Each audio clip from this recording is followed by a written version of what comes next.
I receive it. I've just put this on and they're telling me this. I'll get it. I'll get it. Hey,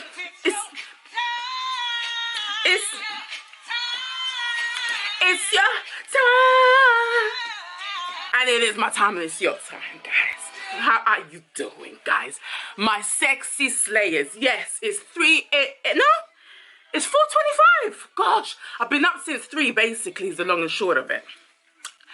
And I was doing my makeup. I was watching Ready to Love. And then I remembered Mary and CC and BBI there. And I said, I've got to be there as well because I just remembered. And that was the song they were playing for us. It's our time. Go get that blessing. Go penetrate those lands that you want to penetrate with your gifts and your talents. It's your time. It's my time. It's a God in me. It's just going to be a real prophesying, supernatural me doing the Psychosexuals. This is the music that I listen to encourage myself. You know what I'm saying? How are you doing, my sexy slayers? Yes, you are the sexy slayers that I've been talking to, the ones that I'm talking to with those gifts and those talents. Oh, Mary, you're not going to let me finish this episode of me doing the Psychosexual with all these bangers, are you? Hey, yes, Mary. Yes, Mary. Oh, this verses is really building up my spirit. Oh, yeah. Oh, it is. It's reminding me of who I am. You know, I just wanna, hey. Oh, they're finished. I'm really going still into it. I gotta start, people.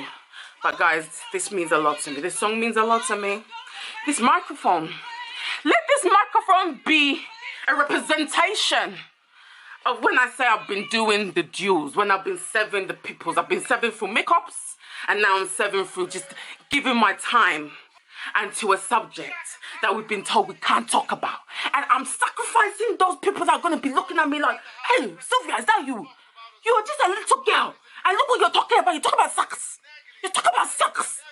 Sylvia! I'm sacrificing that thoughts of the generation of the aunties and uncles that are thinking like that about me. And I'm pushing through. Listen, I have cut off the shackles like Mary just said. And I'm pushing through with the gifts and talent that God has given me. And in that is the gift of just giving you a little bit of yourself back to you. Just understanding yourself for a little bit of the secret thing that we can't talk about, and it's called sex. Yeah, you know, the thing that brought us into this world. The one that made me even be able to look into you right now, eyeball to eyeball. You know that one? That thing that happened 41 years ago in my case. I think we will all love it and enjoy it and benefit from understanding what we're about in regards to that secret thing we can't talk about in the sex. Give me one good reason why we can't talk about the things that brought us into this country, and why I can't talk about the different ways people see those things and how it affects them behaviorally. Oh gosh, Mary. Anyway, yeah, this represents me wanting to go to another place. That represents my past. This is the Burberry's. I really sacrificed for my clients. I really paid a lot of money to want to be a makeup artist. But it got to a stage where I thought, no, that's not all I'm meant to be doing. I'm not going to lie, pandemic had a lot to do with it. And for pandemic, for some people, it was very, very reflective in understanding where you are in life, what you want to be doing in life, and if you're actually doing it. And if not, what can you do to actually start to do it? And I thought, yeah. It's time to break those shackles away and be starting the knowledge of the sex that I've wanted to know for a long time. So I can help my people. I can help the melanin nation to have better sex.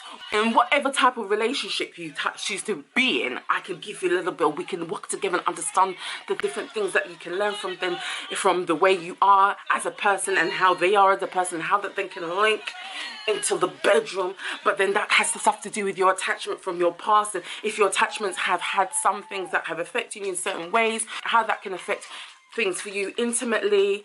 And I think I've just went on a big rant just to say this was a representation of what I was doing with my clients before. It's a high-end mascara, yeah, it is, yeah. I'm not cheap around here, we're not cheap around here. I might have a few contacts here and there. I'm not gonna lie to you, and those people know who they are. Thank you for the journey that we went on. I connected with you. But it's all real. We don't deal with fake here. We don't deal with fake here. Yeah, it's all real. But I might have got a little bit of book. But anyway, how many years ago was it that you were created, and for the whatever age you are, you've been told, no, shh, don't talk about how you got here. What do you need to know? What's down there? Why? Why do you need to know? I mean, can you imagine for 41 years? Obviously not for me, but someone else who's 41. And I want to reach you, girl, as well. I want to reach you too as well, girl. That 41-year-old who doesn't have any familiarity with her underpass. That's another way we would say it, underpass. Oh my God. What other names you guys were told your privates were? Because that was another one, privates. Your privates. Shh. Don't talk about nothing down here. Nothing. Just nothing in the middle. You can talk about your legs, you can talk about your ankles, you can talk about your knees, you can talk about your calves, you can talk about your shin, you can talk about your ankle. I'm really trying to teach myself and remember at the same time.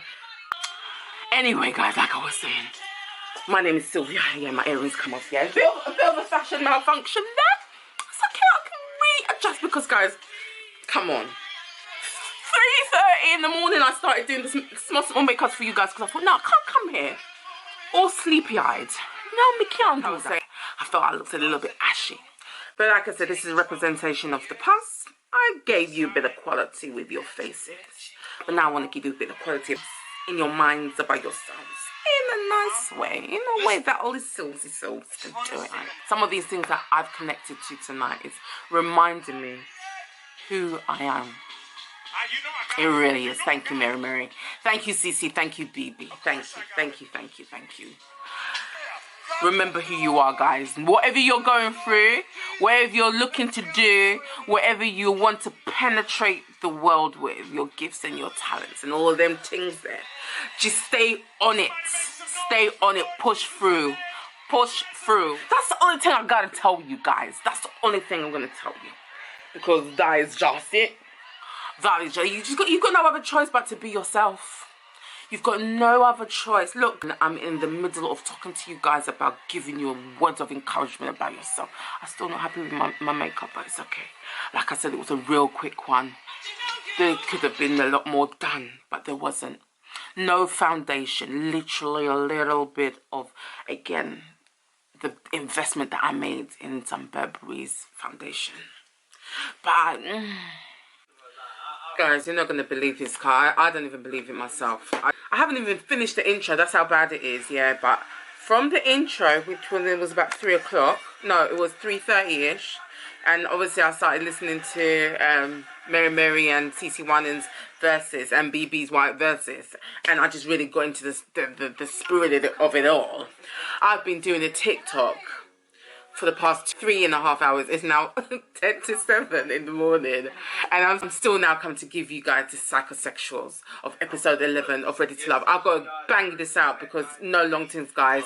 It's like I've been at it for too long. I should have been well in my bed a long time ago. But no, TikToks, Facebook's Reels and IG Reels.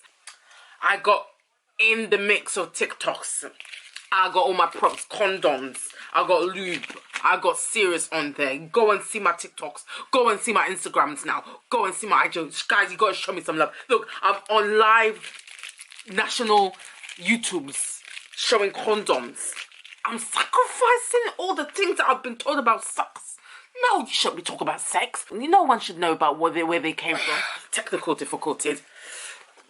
I'm not even going to say all of that again. I just had to put on, I forgot my ring light turned off. And I'm not even going to say all that. So yeah, all of that was in the dark. Now, it's in the light. It's a representation again. Oh my gosh, all of these signs and wonders. It's a representation that we should be able to talk about sexuality in the light. Not in the dark, not in the quiet.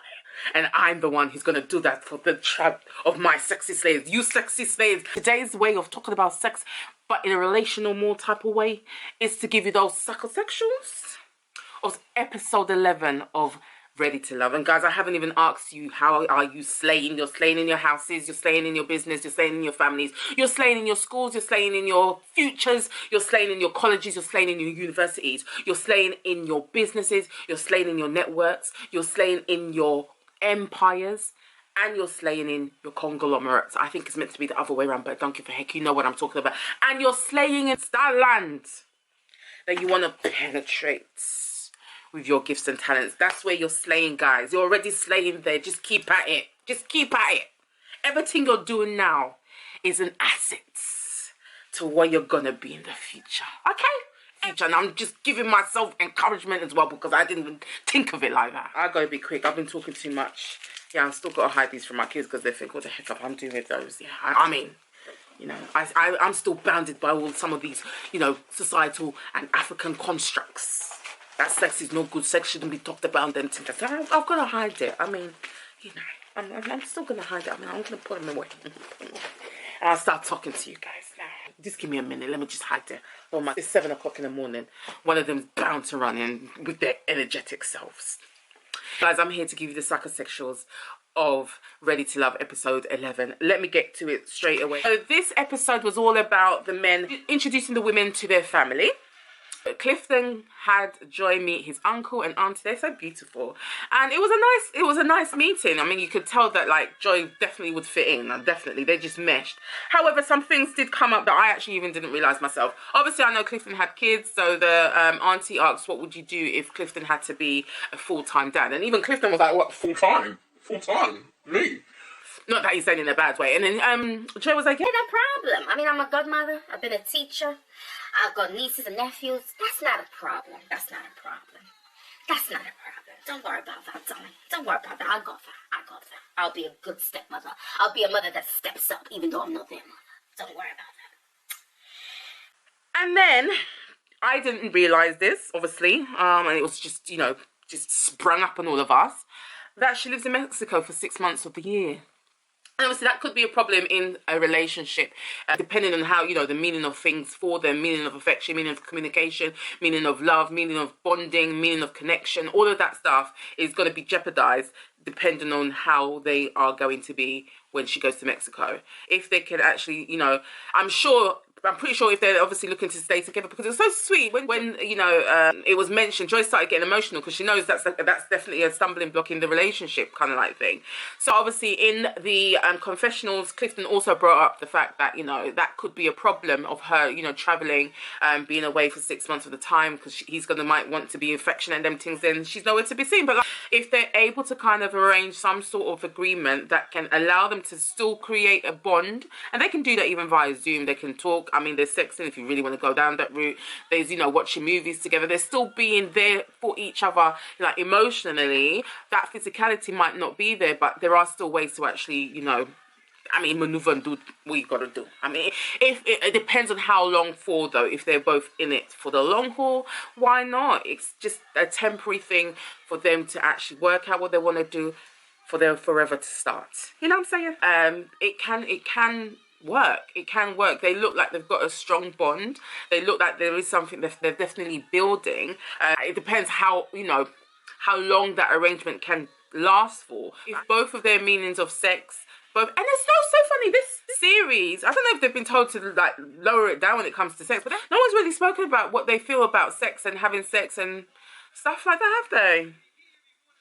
No, they haven't, have they? And usually every series, there is one person who really wants to, like, doesn't believe in sex before marriage. And do you know what I mean? And I don't remember anybody, I can't remember anyone talking about sex at all. Anywho, that's by the by. So yeah, let's see how that goes. But like I said, they really liked her. She's a joy. No pun intended, but it's a pun intended. You know, I didn't even think about that. You see, I just slided in. She's joy. She's just joyous in Clifton's life. Let me just put it that way. So that was that. That was lovely. But let's see. Who knows? Then Sabrina and Donovan went for a little bit of a meet-up because they hadn't seen each other from when Donovan said that he not liked the way that Sabrina talked to him. So at the lunch hall or whatever it's called. So yeah, they met up, and you know, he had to say what he had to say. But he was even talking on behalf of Demetrius. So yeah. I mean, I think you're serious about me. I mean, I think you're serious about Demetrius. How about that? And she was like, well, You told me that you fancy Carmen and that you're going to, pursue with Carmen. So what do you expect me to do? But why is it your business that I had another connection? And even in confessional, she's like, she feels it's because he can't take that she had more than one connection. He's more like, You weren't showing me any seriousness as to is it me or is it Demetrius? kind of maybe he must have felt that she was just dangling him, dangling. And he weren't having no dangling. He wanted to be cut free, cut loose. And he's ran into the arms of Carmen. And that's what he told her, basically. It's now going to happen. I'm moving on with Carmen. Deuces! And that was that. And yeah, they're not going anywhere. Yeah, that was it, really. What was next after that? I think after that, after that, Paul... Was it Paul? Okay. Anyway, it doesn't matter. It is what it is. It all came up, so I'm just saying it. It doesn't have to be in the same chronological order, does it? No, it doesn't. So anyway, Paul met up with Dakiya and wanted to explain himself and explain what Carmen was really doing and, you know, putting his side of the story to Dakiya that, listen, girl, there's no way in God's green earth that I told Carmen that you don't arouse me sexually. No, I didn't do that and I didn't say that. Yeah, I really didn't say that, girl. If you believe that, you're going to believe anything, okay? What I said, what had happened was, basically, she was asking, who do I like? Who am I attracted to? And I said, that's absolutely none of your business. And then she just jumped into conclusions and said, oh, you're saying you don't fancy Dakiya, innit? That's what you're trying to say, innit? Because it's me that you like, innit? And you're trying to tell me in your flirty, not telling me that Dakiya's the one for you way, isn't it? It's me. Yeah, he was just trying to clear his name, and I guess he did, because Dakiya was all right with what he was saying. Just putting a bit of powder, guys. I can see my highlighters just highlighting a bit too much for my liking at 7 o'clock in the morning. Yeah, even though I'm going to clean it right off. Anyway, the long and short of it is, he was like, yeah, no, he didn't say none of them things there. How about you meeting one of my family members? How about that? Dakiya was like... Family members already? I mean, I'll say yes, because obviously I want to see if this is going to go any further, even though I just feel like you're just my friend. Let me go and see your... We're going to go and see that the brother was very handsome. Let me go and see your brother. Yeah, I'll agree to see your brother. Yeah, he was handsome, guys. So anyway, she met the brother and didn't realise she's making that type of boss moves. I mean, she's an engineer for NASA. And she's got her own either ballet or ballerina, but isn't that the same thing? Anyway, she's got her own classes of ballerina or ballet, one of the two. But like I said, I think it was the same thing. I mean, props to you, Dakiya. Props to you. I love to hear that.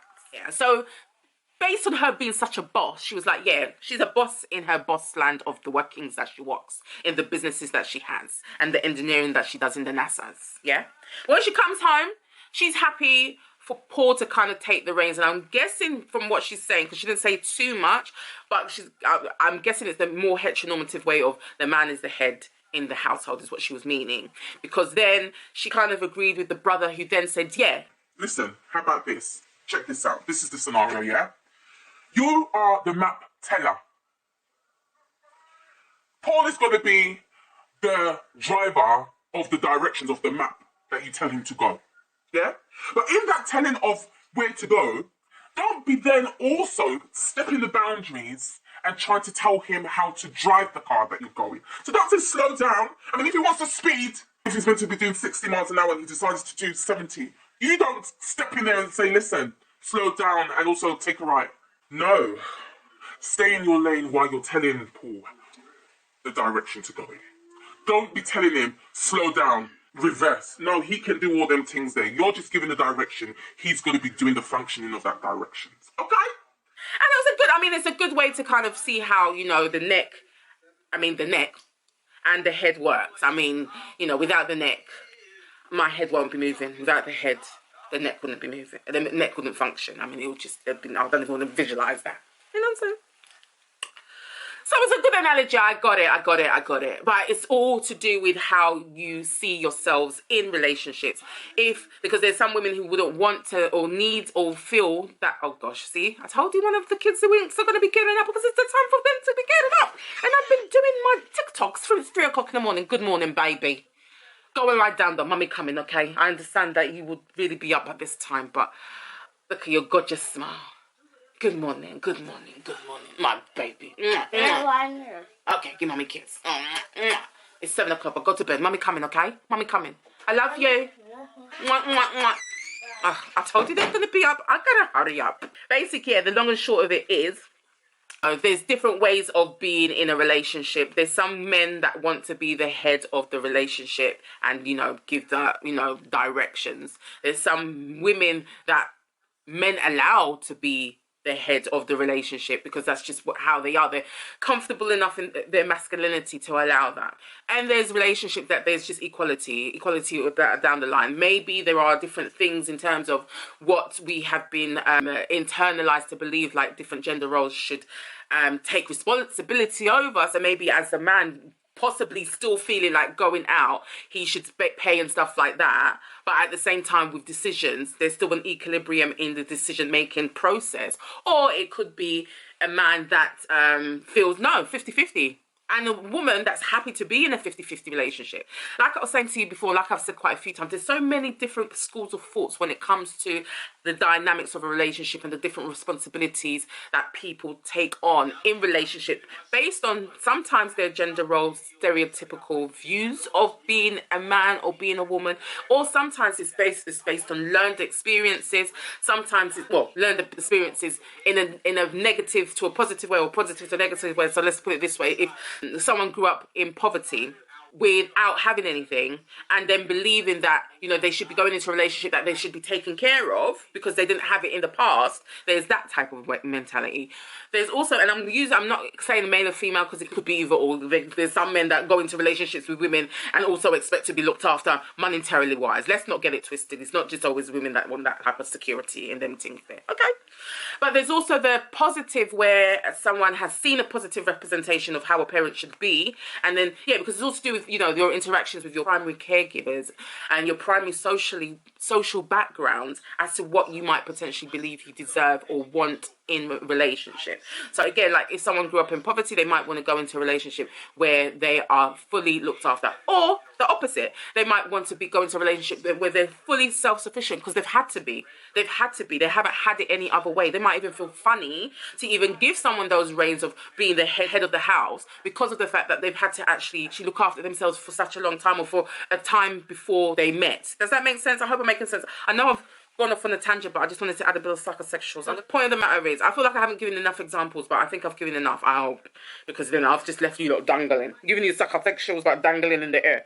But yeah, the long and short of it is, it sounds like for Dakiya, she wants to be a boss chick at work, but be looked after at home. Do you get? Like I said, she didn't add much of a meaning, but that's the long and short of it, guys. When she left, the brother thought that she was a little bit robotic with her answers, should I say, a bit scripted with the answering. Donovan had Carmen meet his mum, and I feel like it was quite an enriching union. First off, Donovan already said that his mum's like, I think he said a wild horse or something like that. And she sure was. She's a lovely woman, but she says how she feels it. Basically, is the long and short of it. So I don't know if Carmen was trying to butter her up. I don't know. She bought flowers for the mum and bought some for Donovan because why not? Why not? Why is it always the woman to receive flowers? Why can't men receive flowers? And also, just on that note, why can't people receive flowers while they're alive and not when they're past and dead? All of that, women give people the flowers while they're here, while they're giving you the gifts and the tongues that they're giving you. You know what I'm saying? There's that as well. That's a little side note. Let me get back to it. So Donovan's mum asked about what values does Carmen feel that she gives to her children, and she was like, she's working as hard as she's working for her son to know that there's better in life and for him to also do better. That's how I felt it, and that's how I heard it. And then they started really relating on the fact that both of them were single mothers, and I think, as much as parents have, can relate to one another, being a single parent compared to being a two-parented household is just different. And so they were really relating on the struggles of, trying to bring up black men. I was going to say strong, but I hate that word strong, associated to black people in a suffering in silence type of way. That's sometimes how I feel the meaning of strength for black people have been put onto us. I'm not going to lie, that's one of the connotations. I was going to say strong, but I don't like that word. A black person, or black man, should I say, without their dads being involved as much as they would have wanted them to. Yeah, and just the fact that, they were just relating around the fact that it's their dad, it's the father's loss for not being in the child's life because they've brought up brilliant children. You know what I'm saying? Single mothers out there, give yourself props. You're doing a good job. Pat yourself on the back. You're doing a good job. You're doing it. And I thank Carmen and Donovan's mum for kind of reigniting that encouragement into people that have gone through that fight of being single parents. So anywho, yeah, it was a nice union. It seems like they really got on. Like, you know, I'm not going to lie. Carmen has, you know, presented herself in a kind of diva-ish type of way. I could see a lot more of her vulnerability talking to Donovan's mum. I like that side of Carmen. I loved it. I like to see it. It's lovely because I can relate to her. I can relate to the mum. And I could see Donovan crying. It was quite sweet. It was really sweet. Yeah, let's just see how it goes. And the last was Demetrius and Sabrina. So before they met, Demetrius was all up in the confessional saying, Me can't wait to see Sabrina. She brings out, you know, them butterflies, them things there in my stomach. Yeah, me feel them butterflies there when me think about her. That's what me I feel. I was like, oh, that's so sweet. And then and on the other side of the confessionals, Sabrina was like, you know, she wants to just make sure that she's doing the right thing. She wants to make sure that she actually wants the person that she chooses, as opposed to just choosing the person that she spent the most time with. And I thought, surely the person that you spent the most time with is the person that you want, isn't it? I wasn't sure what she meant by that. I'm not going to lie. It sounded a little bit... I just wasn't getting what Sabrina was saying in the confessionals. Anywho, she then again brought up the submissive thing. And the whole point is, there's, like I said, there's different types of women out there. There's different types of men. Some men don't feel that they need to be the domineering voice in the relationship. When I say domineering, sometimes people look at that as being a positive word. Potentially men who want to be that. And some people look at it as a negative word. Potentially women that feel like they're going to be told what to do. And it could be, it might not be, it might just be, you know, they want to have the, I mean, there is the saying that, you know, in every, every boat can't have the same captain or something like that. I can't remember the, the saying that old people saying, I can't remember it. But you know what I'm trying to say. There can't be two captains for one ship or something like that. Something like that. So there's people who have different meanings to what it means to be submissive and to be the dominant voice, I guess. Let me just put it that way. And I feel like for her, she just wants equality throughout in every relationship, every type of, you know, bond that she has with people. And she doesn't feel necessarily that Demetrius does that, because she was saying that because of the type of job that he has, it kind of seeps into how he is in a relationship. And that's what she feels, I think that's what she was saying. And as I was saying, like, this notion that one person has to be more submissive than the other in a relationship, I don't really see in any other culture apart from the black one, you know. I have to be really honest. Maybe it's because I'm just not part of any other culture, but so I hear it a lot more within the black community, that, you know, sometimes women saying they want to be the submissive in a relationship, a man saying that they're looking for a submissive woman. And then sometimes hearing women say they don't want to be submissive. And then some black men say, no, you're never going to get a man, because a man wants to be the leader in a relationship. So I always hear it in the black community. I don't know, guys. Let me just see if you guys see that and where you guys think it comes from. I mean, I have my own understandings of it. I mean, I know it's definitely a religious thing. Most religious things are based on a very patriarchal point of view. So in saying that, that would make sense as to why, you know, God is represented in different religious books as being male in presentation, if that makes sense. I'm not here to say if God is male, female, black, white, red, green, none of them things there. But it kind of stems from there. And then obviously if you're looking at it in a hierarchical way, what it says about, you know, God, man, woman, children kind of like thing, or that's how certain religious books have been interpreted, let me put it that way, you then understand why, you know, people again take on the notion that, you know, or, well, I say people, I just don't want to generalize. I don't want to have problems in my life. I'm just talking, if whatever I'm saying to you guys resonate as, oh yeah, that's what I think. Yeah, Sylvs, yeah. I do want to be a submissive woman. Oh, yes, Sylvs, you're right. I'm a man that wants a submissive woman. Oh, yes, Sylvs, you're right, you know, it's true. I think, from what you're saying, it does sound like it does come from a notion of, you know, gender roles and the man being the protector, the man being the leader, the man being the alpha person that kind of make the decisions and them things there, and women should kind of follow suit as being the submissive ones. It's all part and parcel of what we've been nurtured to believe. 3 different things that we've related to, and one of them is religion, let's be honest. So I say all of that to say, basically, you know, even the way we see each other, we relate to one another, is to do with, you know, our religious backgrounds or our religious beliefs, our societal beliefs, societal constructs, religious constructs. It's all part and parcel of what people's meaning of being a man and what people's meaning of being a woman is. And that's it, really. So with Sabrina, it just sounds like she's just not into being told what to do by nobody. That's how it sounds to me. She might have a different meaning of it. Maybe that's my meaning of being in a submissive role in a partnership. Also, in regards to, you know, taking the last name when they get married, also came up. And again, for Sabrina, it's not a big deal for her to take his last name. She didn't take her ex-husband's last name either. The meaning of someone taking his last name for Demetrius is unity, is being one, is being together as a unit. He sees it as being married with his surname. And like I said, he's in his own right to feel that, because that's what he's been brought up with. That's what we've all been brought up to do, or believe that it should be like, if that makes sense. And again, it's that patriarchal mentality of, you know, because of the man's strength, because of the man's protection, because of the man's covering of the family should be named after his surname.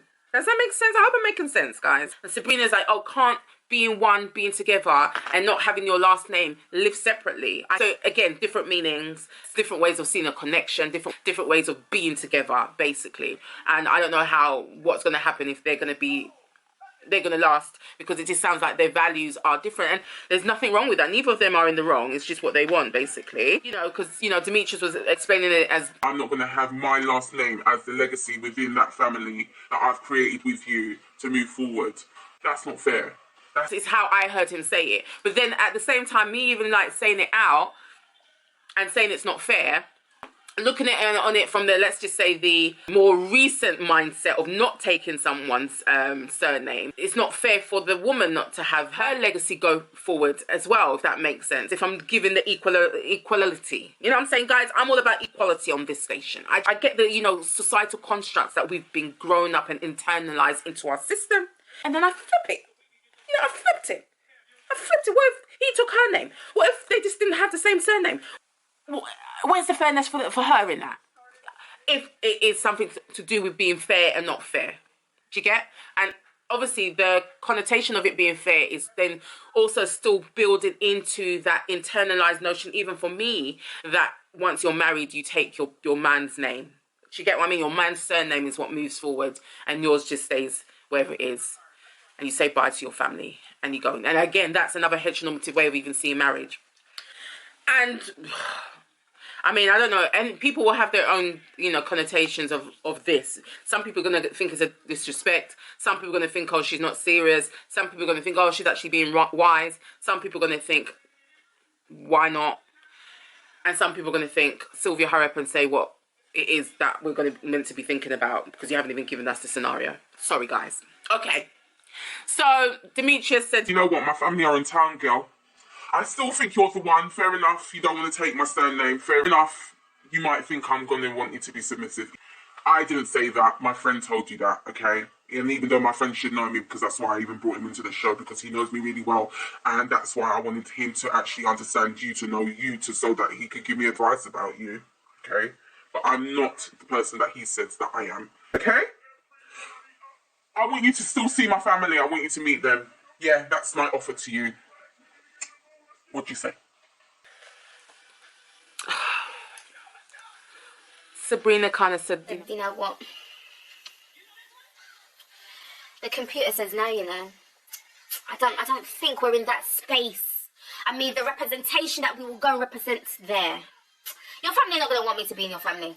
That bond hasn't been built between me and you, Demetrius, that I can go and sit there and say, yeah, I'm fully in this process wanting to be with your family member. That is Demetrius. I don't think I can actually take you up on that offer, you know. And Demetrius was like, okay. I mean, I'll leave it up to you guys. Comment down below. What does that look like to you? Is that disrespect from Sabrina's part? Is that wisdom from Sabrina's part? Is that, you know, just precautions on her part? Comment down below what you think about that, because me not know. Demetrius and Sabrina's scenario is giving us all the questions today, isn't it? Firstly, yeah, I want to know. What do you think about this one that says that she doesn't want to take the surnames? What do you think about that one?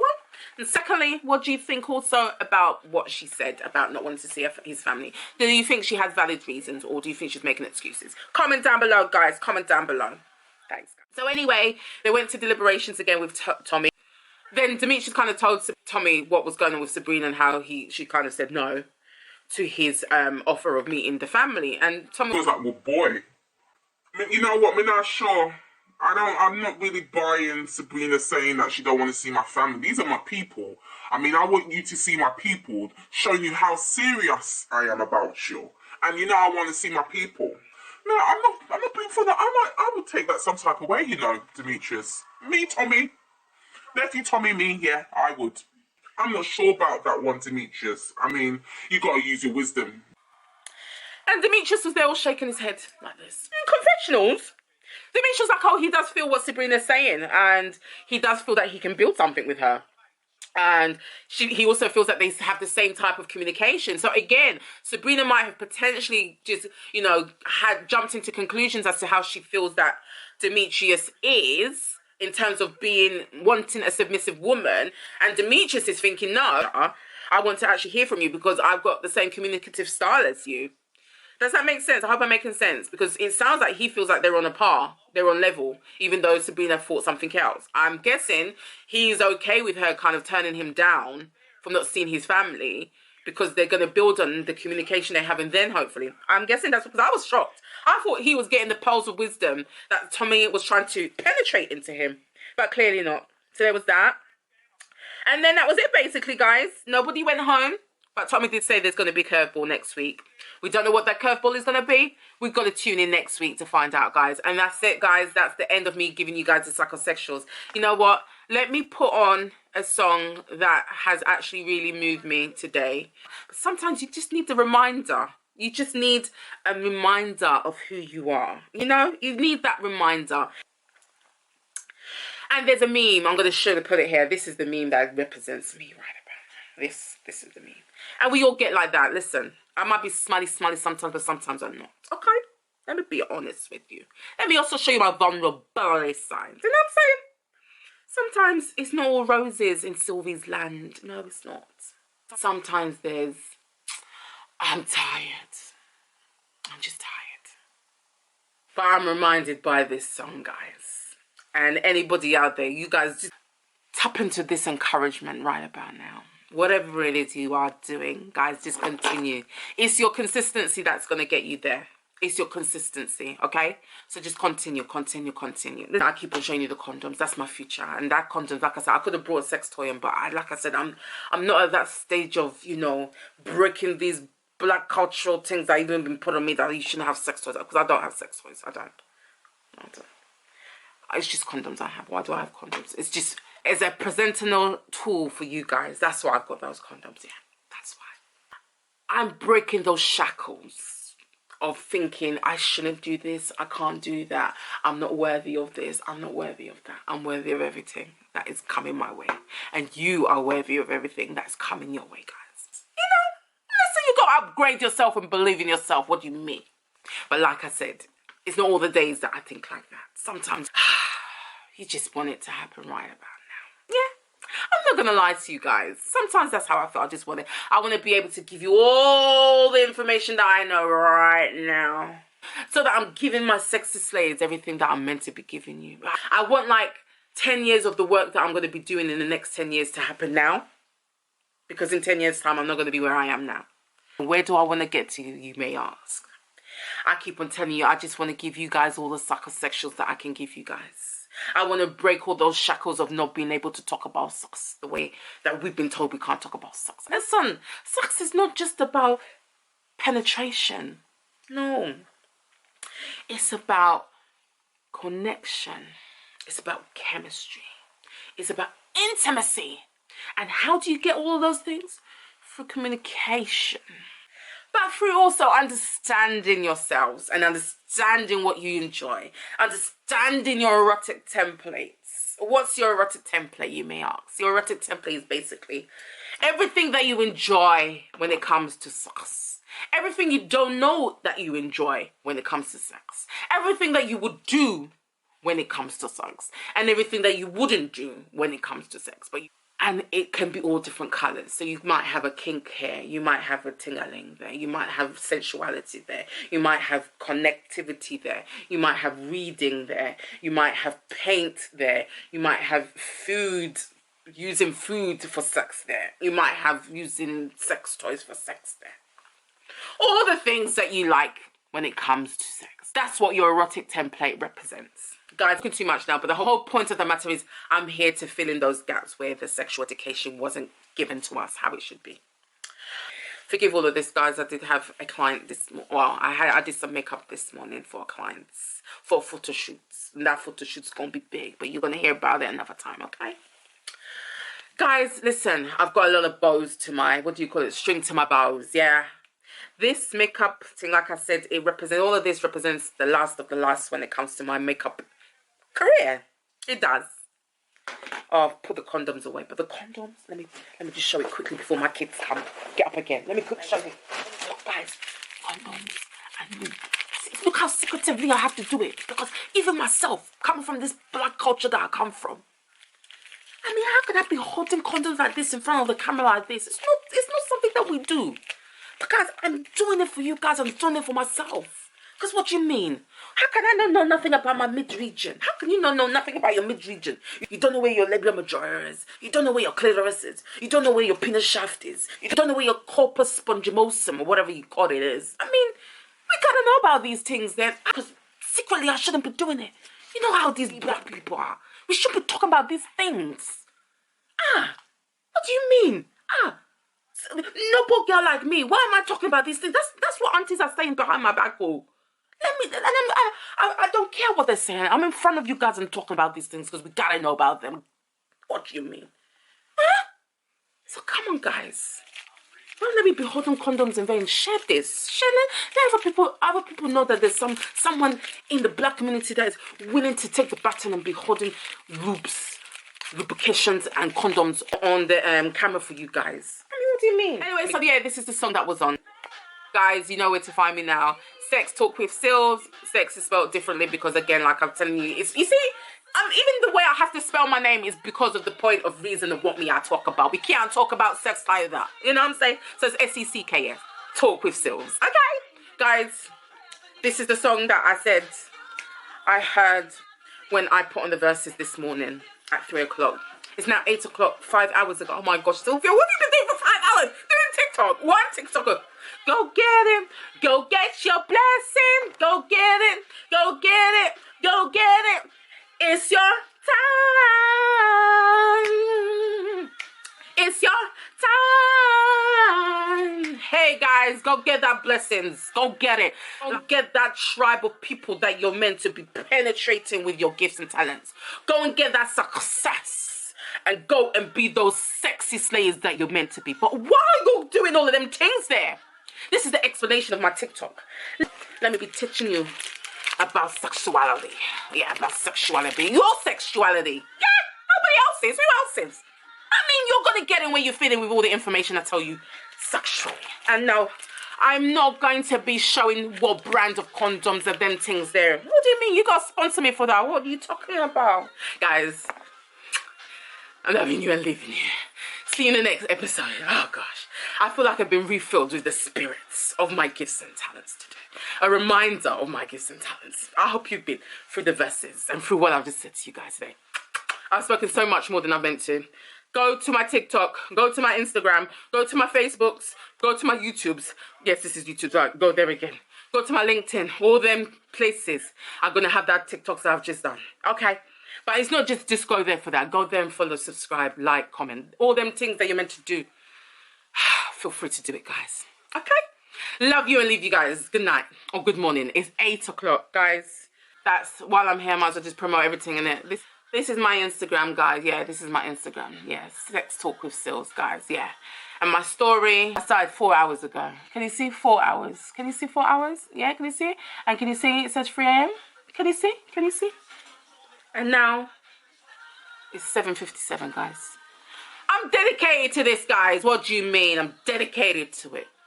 All right, guys, I want to give you guys the psychosexuals and everything in music, in films, in life. I want to give the psychosexuals and all them things so that we can relate to and understand ourselves a little bit more and why we believe certain things we believe, why we understand things the way we understand them. I feel like I'm just talking and talking. I gotta go to bed. Good night, guys. Love you and leave you. Bye.